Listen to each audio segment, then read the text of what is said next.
নাম সাধনে আত্মকল্যাণ ও জগৎ কল্যাণ।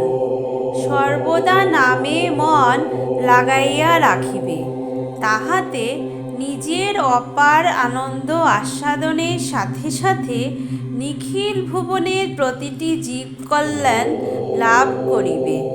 ভগবানের নামে সেবার মধ্য দিয়া নিজের কুশল না চাহিলেও তাহা নিজের জন্য আসে, জগতের কুশল না চাহিলেও তাহা জগতের জন্য যায়।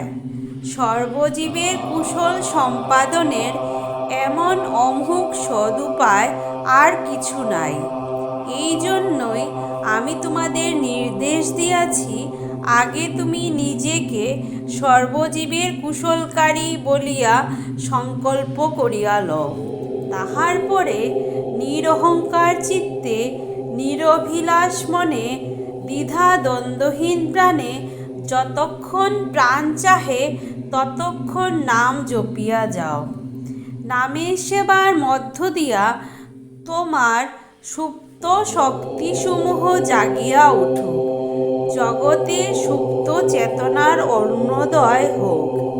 ফলাভি সন্ধিহীন সরল নাম সাধনার তুল্য অমৃত ত্রিজগতে আর কি আছে। শ্রী শ্রী স্বামী স্বরূপানন্দ পরমহংসদেবের উপদেশবাণী, অখণ্ড সংহিতা, দ্বাদশ খণ্ড থেকে পাঠ।